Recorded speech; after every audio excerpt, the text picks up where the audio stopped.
क्या English English English लगा रखा है बे।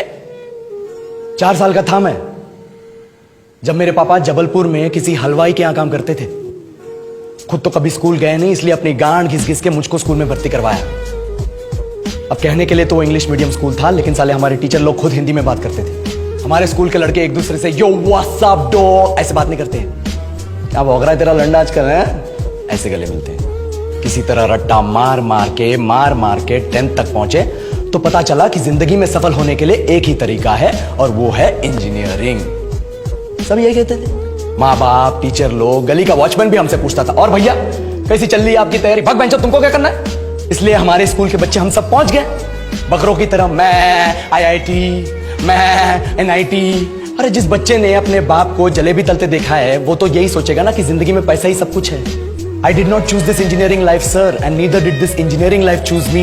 It was shoved down my throat by my teachers while my hands were tied to my back by my friends and my parents watched in silence. और English सुनेगा तो मादरचोद तो सुन।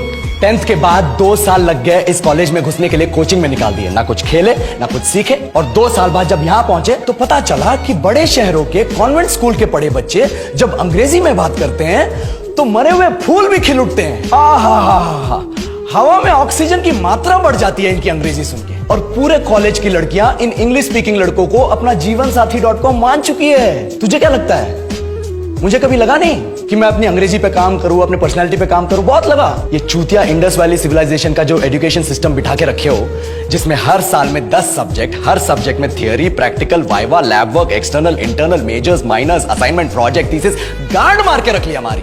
महीनों तक नहाना भूल जाते हम लोग और फिर हमारा परसेप्शन बना देते हो कि हम ऐसे ही रहना चाहते हैं। अब इस साल में एक बार कल्चरल फेस्टिवल आता है, एक बार, उसके लिए भी प्रोफेसर से भीख मांगनी पड़ती है। अरे बिना इंग्लिश बोले, बिना लड़कियों से बात किए कौन गांडू रहना चाहता है वैसे? पर टाइम कहाँ है कुछ सीखने के लिए? लगे पड़े कोडिंग सीखने, 3 लैंग्वेज सीख रहे हैं अलग अलग इंग्लिश छोड़ के। लेकिन जब प्लेसमेंट्स की बात आई तो सबको एप्टीट्यूड चाहिए, पर्सनैलिटी चाहिए, इंग्लिश स्पीकिंग चाहिए। It is not that we can not speak English, sir. We are just very conscious of our diction and our pronunciation and we are not confident to speak in front of anyone else. If the curriculum was a little bit diverse, if the engineering colleges in our country focused on our all round development instead of functioning like a goddamn factory that is just mass producing robots by killing their dreams and handing out degrees, I would not be sitting here in this pointless HR interview, the likes of which exist only in our country. ये लो sir, बोल दिया मैंने 4 और line अंग्रेजी में। अब बताइए, क्या मैं आपके मल्टीनेशनल कंपनी के लायक हूं? Do I have the potential to be a slave of your esteemed organization?